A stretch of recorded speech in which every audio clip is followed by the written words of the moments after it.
Laba nin oo u dhalatay dalka Kenya ayaa ku heshiiyay inay isla guursadaan hal gabar oo ay xiriir la lahaayeen ayagoo aan iska warqabin.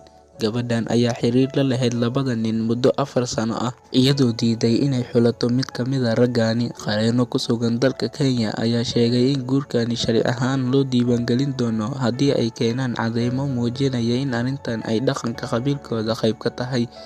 Wargeyska The Daily Nation ayaa ka soo xigtay mid ka mid ah raggaani oo lagu magacaabo Mwenda in heshiiskan ay qoreen kadib markii ay isla war heleen in labaduba ay gabadhan xiriir la lahaayeen. Sarkaal ka tirsan booliska la shaqeeya dadka xaafadda ayaa ku qanciyay labada nin inay isla guursadaan gabadhan kadib markii uu arkay ayagoo dagaalamaya.